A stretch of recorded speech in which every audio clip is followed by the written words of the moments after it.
여러분 저희가 6주째 예수님께서 저에게 하신 질문들을 이렇게 쭉 살펴보고 있습니다.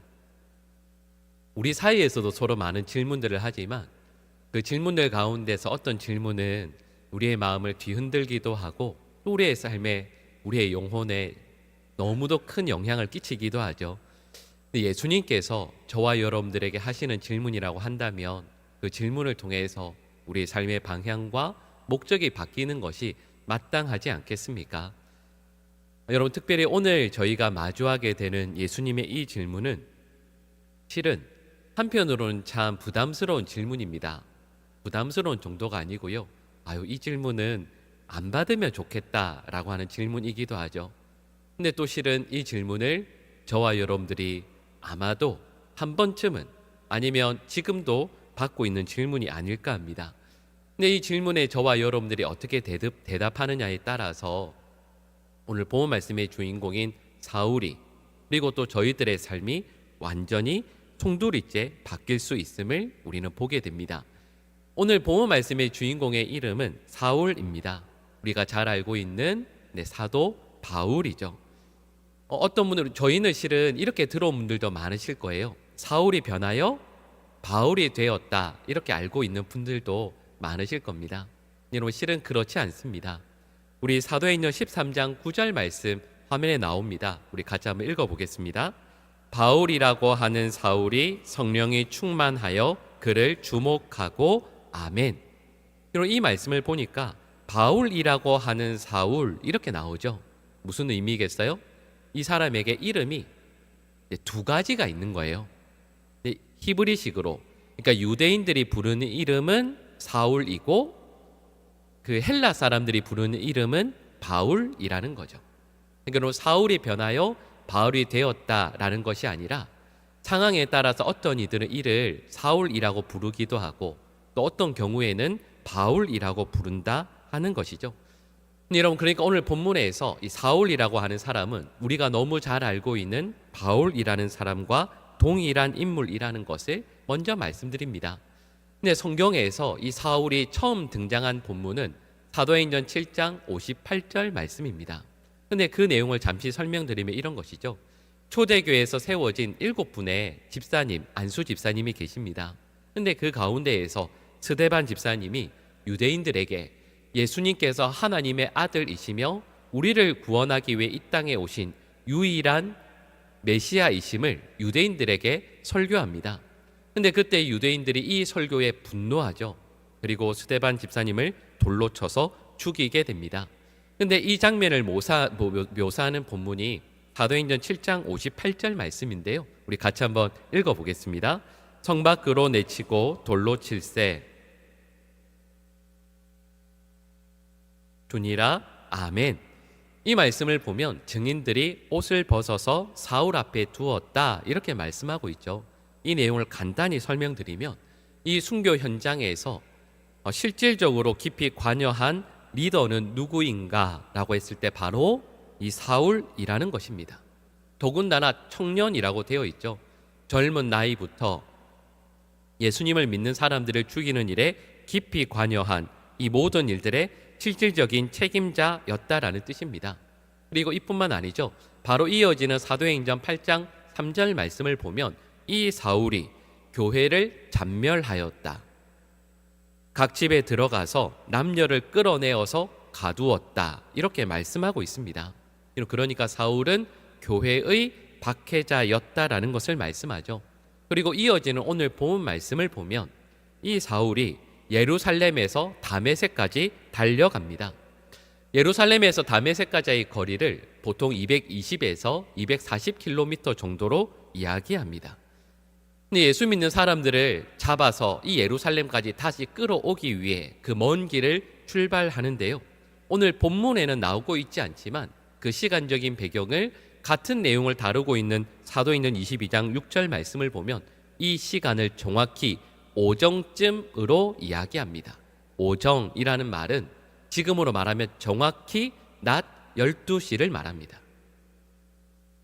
여러분, 이 낮 12시에 이스라엘에서는 어느 누구도 밖에 다니지 않습니다. 왜냐하면 햇빛이 너무 뜨겁기 때문이죠. 근데 그 뜨거운 햇볕 아래에서 아무도 다니지 않는 그 길을 이 사울이 다메섹으로 달려가고 있는 겁니다. 그는 이 태양이 뜨거운 그 시간에서조차도 사람들을 재촉해서 예수 믿는 사람들을 잡기 위해 그 길을 달려가고 있습니다. 그래서 오늘 본문 7절 말씀을 보면 같이 가던 사람들이 등장하거든요. 말씀드렸던 그 12시에 그 태양볕 아래에서 길을 가고 싶었던 사람은 아무도 없었을 겁니다. 그러니까 이 말은 무슨 뜻일까요? 사울이 자기와 함께한 일행들을 달달 볶아서 우리 빨리 예수 믿는 사람들 잡아야 한다 하고는 그 사람들을 이게 들들 볶아서 이 다메섹까지 그들을 억지로라도 데리고 갔다라는 뜻입니다. 여러분, 그 뜨거운 태양, 정오의 그 뜨겁고 눈부신 태양빛보다 훨씬 더 강렬한 그리고 환한 빛이 이 사울을 둘러 비춥니다. 그리고 신적인 음성을 그에게 말씀하시며 질문하시죠. 오늘 본문 4절을 보면 이렇게 질문합니다. 우리 4절 말씀을 같이 읽겠습니다. 땅에 엎드려져 들음에 소리가 있어 이르시되 사울아 사울아 내가 어찌하여 나를 박해하느냐 하시거늘 아멘. 사울은 이 음성을 듣고 깜짝 놀라 엎드러집니다. 여러분 생각해 보면 그렇죠. 정오의 그 뜨거운 환한 빛보다 비교할 수도 없는 놀라운 빛이, 그리고 난생 처음 들어보는 신적인 음성이 그에게 들립니다. 여러분 무슨 뜻일까요? 하나님께서 그에게 나타나셨다라는 뜻입니다. 여러분 혹시 지금까지 신앙생활하면서 그런 적 없으세요? 나도 하나님을 한번 뵈면 좋겠다. 여러분 사울도 그런 생각을 지금까지 해오지 않았겠습니까? 지금까지 유대인으로 신앙생활을 해오면서 이렇게 열심히 교회를 핍박해 오면서 언젠가 내가 하나님 앞에 설 수 있으면 얼마나 좋을까, 그리고 그 하나님께서 나를 얼마나 기뻐하시며 칭찬해 주실까. 한편으로는 두려움, 그러나 한편으로는 기대하는 마음을 가지고 하나님 앞에 서기를 원했을 겁니다. 근데 앞서 말씀드렸던 것처럼 드디어 하나님의 임재의 상징인 그 강렬한 빛과 하나님의 음성을 듣게 되었거든요. 근데 너무도 이상하죠. 분명히 하나님의 임재인데 그 하나님께서 사울에게 이렇게 질문하시거든요. 내가 어찌하여 나를 박해하느냐, 이렇게 질문하십니다. 이 질문을 들었을 때 사울이 얼마나 놀랐겠습니까? 왜냐하면 사울은 하나님께 기쁨이 되기 위해 애썼지 하나님을 박해했으리라 생각한 적은 한 번도 없기 때문입니다. 이건 불가능한 말이죠. 어떻게 사람이 하나님을 박해할 수 있겠습니까? 사울은 이 예수님의 질문을 듣고 너무도 놀라서 오히려 대답이 아니라 반대로 질문합니다. 이어지는 9장 5절 말씀을 우리 같이 읽겠습니다. 대답하되 주여 누구시니까? 이르시되 나는 내가 박해하는 예수라. 아멘. 그리고 사울은 이렇게 질문합니다. 주여, 분명히 하나님이신 것 같은데 나는 하나님을 박해한 적이 한 번도 없으니까요. 그래서 이렇게 질문합니다. 주여, 당신은 누구이십니까? 분명히 하나님 같지만 하나님 같지 않은 그에게 당신은 누구이십니까? 라고 깜짝 놀라서 질문합니다.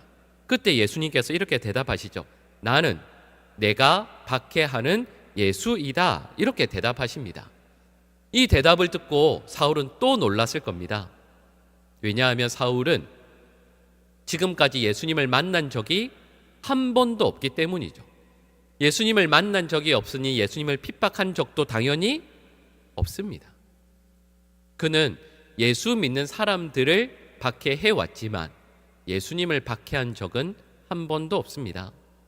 더군다나 그 예수님이 하나님과 같은 분이라는 것은 더더욱 상상할 수 없었죠.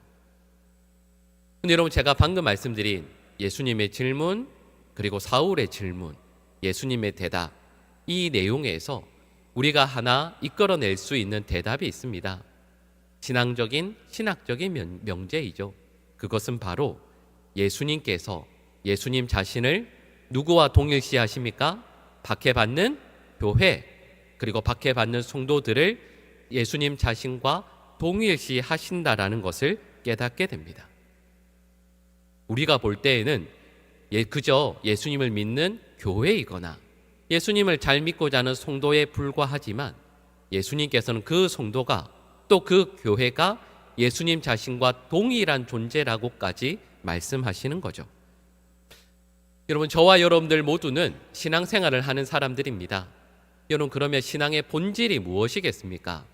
여러 가지로 말할 수 있지만 신앙은 결국 이렇게 말씀할 수 있죠. 신앙이라는 것은 예수님을 사랑하는 것, 그리고 그 예수님을 더 사랑하는 것이 신앙이라 말할 수 있습니다. 여러분, 그러면 이렇게 질문할 수 있지 않겠습니까? 예수님을 사랑한다라고 했을 때 예수님을 향한 그 사랑을 우리는 어떻게 증명하고 표현할 수 있을까요? 성경은 여러 가지로 말씀하는데요. 그 중에 하나는 이것입니다. 우리 요한복음 14장 21절 말씀을 우리 같이 한번 읽어보겠습니다. 나의 계명을 지키는 자라야 나를 사랑하는 자니 나를 사랑하는 자는 내 아버지께 사랑을 받을 것이요 나도 그를 사랑하며 그에게 나를 나타내리라. 아멘. 방금 읽은 이 말씀의 앞부분을 보면 예수님께서 이렇게 말씀하십니다. 나의 계명을 지키는 자라야 나를 사랑하는 자이다 말씀하십니다. 누가 예수님을 사랑하는 사람입니까? 예수님의 계명을 지키는 사람입니다. 나의 고집, 나의 생각, 나의 뜻을 예수님의 말씀에 순종하기 위해 기꺼이 꺾는 것. 세상의 모든 사람들이 예수님을 다 떠나서 예수님께서 너희도 나를 떠나려느냐 질문하실 때 아닙니다, 예수님. 저는 어떤 순간 어떤 불이익을 당한다 할지라도 예수님 곁에 서겠습니다. 나를 둘러싼 현실이 상황이 아무리 원망스럽다 할지라도 아무리 이해할 수 없어도요, 내 삶의 주인 되시는 예수님께 끝까지 순종하며 살아가는 것, 이런 이 모든 것들이 예수님을 사랑하는 그 믿음을 표현하는 것이라 할 수 있습니다. 또 다른 말씀도 있습니다. 우리 에베소서 1장 22절에서 23절 말씀 가운데 우리 노란색 부분만 같이 읽어보겠습니다. 그를 만물 위에 교회의 머리로 삼으셨느니라. 교회는 그의 몸이니. 아멘. 무슨 말씀이죠? 예수님은 교회의 머리이시고 교회는 예수님의 몸이다, 이렇게 말씀합니다. 무슨 뜻이겠습니까? 예수님을 사랑한다라는 말의 의미는 예수님의 몸이신 무엇을 사랑한다는 뜻일까요? 교회를 사랑하는 것이라 말씀하는 거죠. 우리의 마음과 우리의 뜻과 힘을 다해서 교회를 섬기고 교회를 위해서 봉사하는 것, 이것이 바로 예수님을 사랑하는 것의 표현이라 말씀하는 겁니다. 여러분, 그래서 실은 우리 교회 이렇게 1시간 이렇게 예배 드리잖아요. 이렇게 예배 드리는 것 같지만 이 1시간의 예배를 위해서 얼마나 많은 분들이 봉사하고 섬기고 있습니까? 여러분, 오늘 예배 딱 끝나시면 바로 어디로 달려가실 거예요? 그럼요, 식당으로 가실 텐데 실은 식당에서 식사를 위해 봉사하시는 우리 분들이 계시고, 여러분, 오늘 주일 사역이 다 끝날 때까지 기다리셨다가 교회 곳곳을 화장실부터 여러 방들 또 예배실까지 청소하시는 손길들도 있습니다. 지금 이 순간 방송실에서 봉사하시는 분들도, 찬양대로 교사로 섬기시는 분들도 있습니다. 셔틀을 위해서 운전하시는 분들도, 주차 위에 안내해 주시는 분들도, 예배들을 위해서 영상을 제작해 주시는 분들도 계시죠. 헌금을 개수하는 분들도 계십니다. 예배를 위해 안내하시는 분, 또 여러 재직 부서들에서 열심히 봉사하고 또 전도대에서 복음을 전하시고 우리 성도들을 위해 늘 중보하는 중보기도팀도 있습니다. 교역자들을 위해서 여러모로 섬겨주시는 분들도 계시죠. 여러분, 예배를 위해서, 교회를 위해서 늘 기도하고 어려운 중에 예배의 자리에 함께 해주시는 성도들도 있습니다. 여러분, 이렇게 질문할 수 있죠. 왜 이렇게 봉사하고 이렇게 섬깁니까? 질문하면 여러 가지로 대답할 수 있을 것 같지만 그 대답을 모아서 하나로 대답하면 결국 이거예요. 예수님을 사랑하기 때문입니다. 예수님을 사랑하기 때문에 이 모든 수고를, 이 모든 헌신을 기꺼이 감당하는 것이죠. 여러분, 교회 나오시면서 참 많은 분들이 내 삶에 꼭 필요한 물질을 거룩하게 구별해서 헌금으로 드립니다. 이유가 무엇입니까? 물질이 더 많아야 살 수 있을 것 같은데 물질을 구별하여 하나님께 드린 이유는 한 가지 이유입니다. 예수님을 사랑하기 때문입니다. 여러분, 저와 여러분들이 교회를 섬기고 교회를 위해 애쓰는 것은 단 하나의 이유, 예수님을 사랑하기 때문이죠. 예수님의 몸된 교회인이 그 교회를 사랑하는 것입니다. 여러분, 예수님을 사랑한다라고 하면서 어찌 교회의 예수님의 몸인 교회를, 그리고 예수님의 신부인 교회를 핍박하고 홀대할 수 있겠습니까? 오늘 본문은 저에게 이렇게 말씀해요. 박해받는 그 교회를 예수님께서 나와 동일한 존재이다라고까지 말씀을 하십니다. 교회를 박해하면, 교회를 아프게 하고 힘들게 하면 그것은 곧 예수님을 박해하는 것이라 말씀하시는 거죠. 여러분, 이 질문 앞에서 사도 바울은 완전히 바뀝니다. 완전히 달라져요. 예수님 그 곁에서 늘 있었던 제자들을 우리는 사도라고 이야기합니다. 여러분, 사도들은 교회를 지극히 사랑했습니다. 근데 이뿐만 아니죠. 교회를 가장 사랑했던 사도는 바로 사도 바울입니다. 여러분, 그래서 바울이 쓴 서신서를 나중에 한번 쭉 읽어보시겠어요? 로마서부터 말씀을 쭉 읽어보면 그 한 절 한 절마다 사도 바울이 교회를 향해 품었던, 교회를 향한 그 사랑이 정말 말 그대로요, 꿀이 뚝뚝 떨어지는 것처럼 교회를 향한 사랑이 뚝뚝 떨어집니다.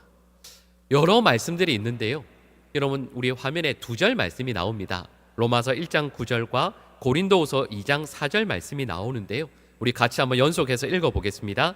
내가 그의 아들의 복음 안에서 내 심령으로 섬기는 하나님의 나의 증인이 되시거니와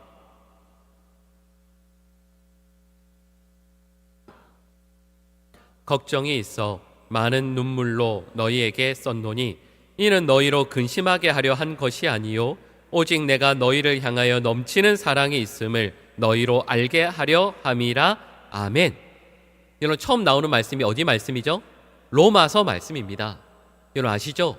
사도 바울은 로마 교회에 가본 적이 한 번도 없습니다. 사도 바울이 개척한, 그리고 사도 바울과 직접 연관이 있는 교회가 아니에요. 그런데 그 힘든 로마에 예수 그리스도의 교회가 세워졌다는 소식이 너무 감사해서, 그리고 세워진 그 교회가 복음 가운데 굳건히 서기를 간절히 원하는 마음으로, 교회를 사랑하는 마음으로 로마서 말씀을 씁니다. 근데 여러분, 로마서 1장 9절 말씀을 다시 한번 보세요. 끝부분에 보면 이렇게 말씀합니다. 항상 내 기도에 쉬지 않고 너희를 말한다. 여러분, 알고 있는 데살로니가전서 5장 17절 말씀을 보면 사도 바울이 이렇게 말씀했거든요. 쉬지 말고 기도하라 말씀하셨거든요. 사도 바울이 쉬지 말고 기도하였는데 그 사도 바울이 모든 기도에 나와 직접적인 상관이 없는 로마 교회를 늘 위해서 기도했습니다. 여러분, 이어지는 말씀이 고린도서 2장 4절 말씀이죠. 여러분, 사도 바울을 가장 힘들게 했던 교회가 어느 교회인지 아시죠? 고린도 교회입니다.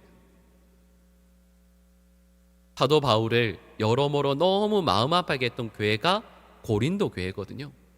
근데 그 고린도 교회를 향해서 사도 바울이 이렇게 말씀합니다. 끝부분 보시겠어요? 오직 내가 너희를 향하여 넘치는 사랑이 있음을.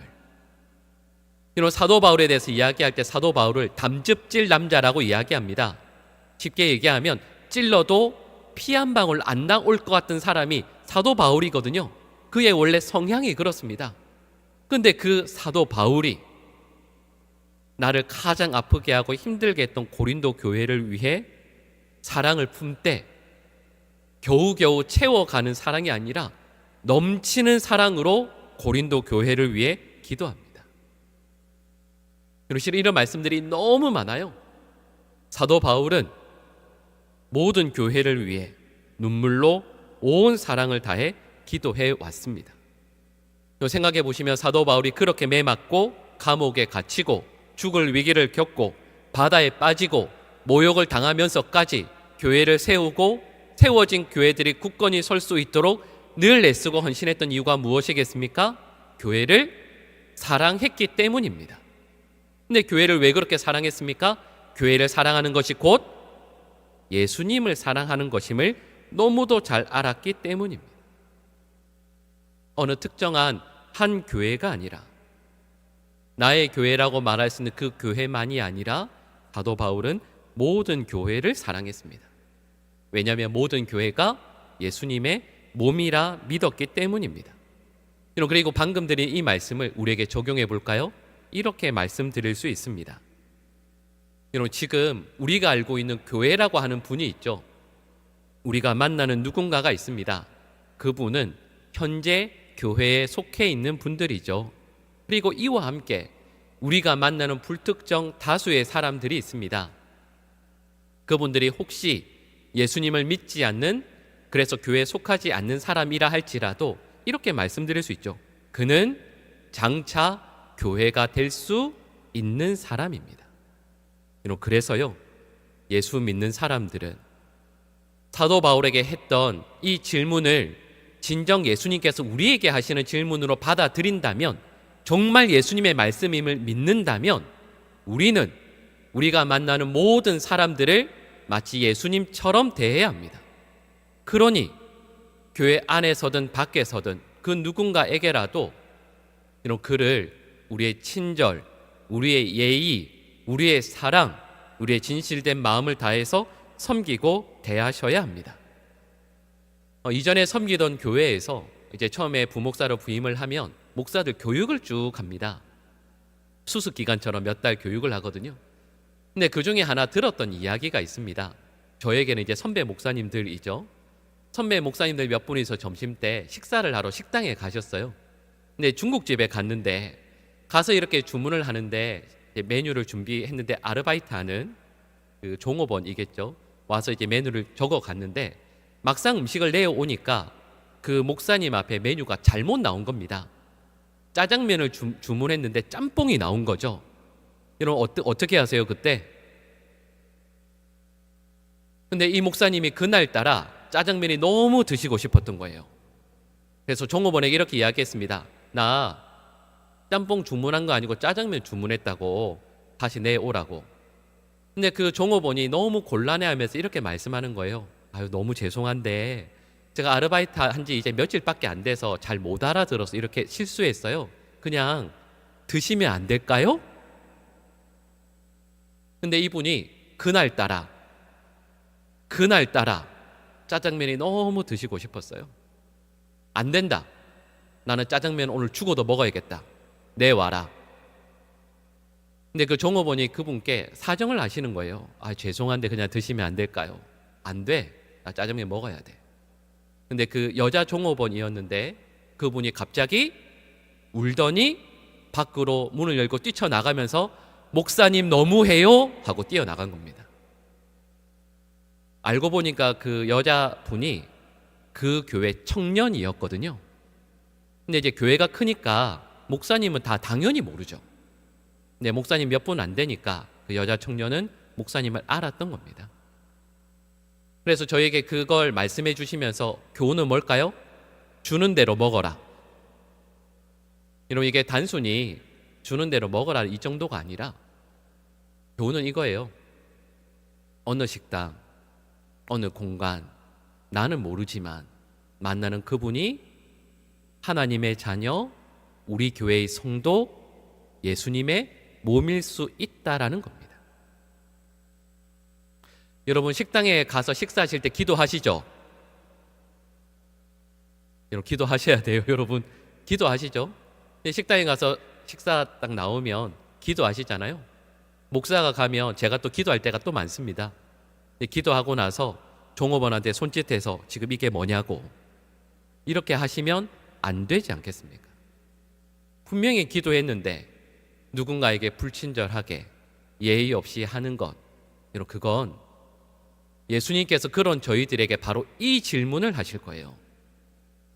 너는 어찌하여 나를 박해하느냐? 왜냐하면 바로 그 사람이 우리의 불친절과 우리의 모욕과 우리의 어떤 언행을 당한 그가 예수님의 몸일 수 있기 때문입니다. 어쩌면 앞으로 예수님의 몸이 될 수도 있는 것이겠죠. 그래서 오늘 본문을 저에게 적용하면 이렇게 말씀드릴 수 있습니다. 여러분 꼭 기억하셔야 합니다. 우리 곁에 있는 불특정 다수의 사람들은 예수님의 몸이거나 예수님의 몸이 될 수 있는 사람들입니다. 그래서 우리 그리스도인들은 어느 곳을 가든 그리고 어느 때에나 친절하고 예의 바르게 해야 합니다. 단순히 그 정도가 아니고요. 그 사람이 바로 예수님일 수 있음을 기억해야 합니다. 우리가 가는 곳곳들마다 예수님의 이름이 높여지는 삶을 살아야 하는 것이죠. 이게 첫 번째 교훈이라고 한다면 두 번째가 있습니다. 제가 좀 전에 불특정 다수라고 말씀을 드렸잖아요. 그런데 이와는 또 다르게 우리에게는 분명한 예수님의 몸이 있습니다. 분명한 예수님과 같은 분들이 계세요. 누굴까요? 여러분 주위 한번 둘러보시겠어요? 여기 있는 우리 성도들요. 우리 교회 안에 있는 분들은 예수님의 몸임이 분명한 분들 아닙니까? 또 분명한 분들이 있죠.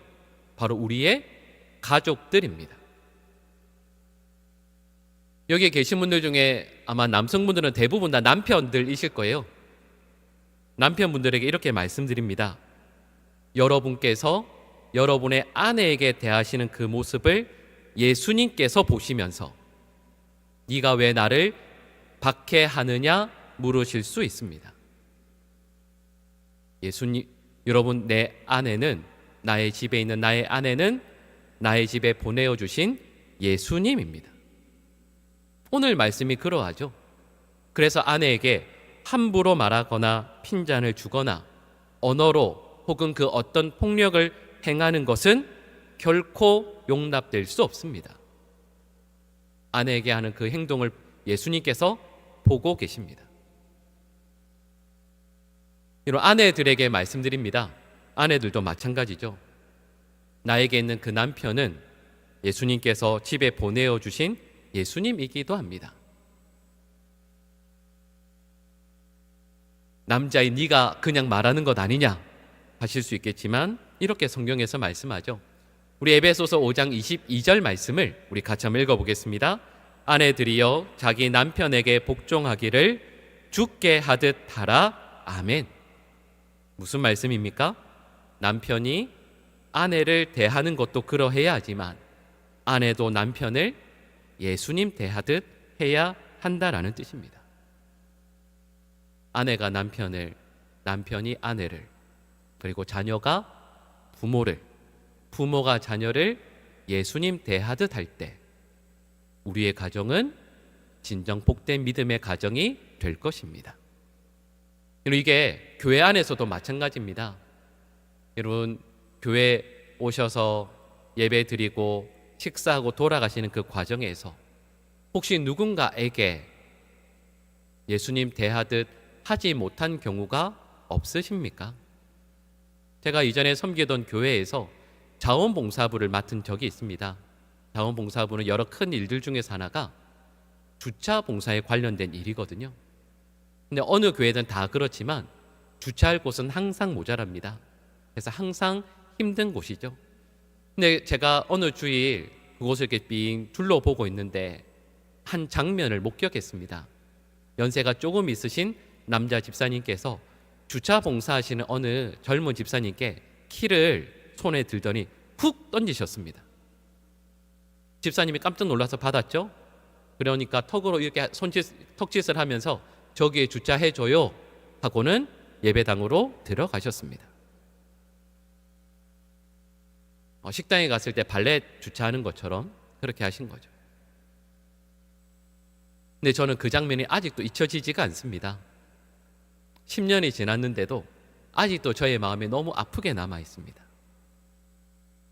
교회에서 봉사하시는 어느 성도를 그렇게 아랫사람 대하듯 하게 될 때 여러분 그 예배를, 그 모임을 주님께서 어찌 기뻐하시겠습니까? 교회 안에서 늘 대하는 어떤 분, 봉사하시고 애쓰시는 모든 분들을 예수님처럼 대하게 될 때 여러분 그 예배에, 그 공동체 가운데 예수님께서 함께 하시지 않겠습니까? 오늘 본문은 저에게 명확히 말씀해요.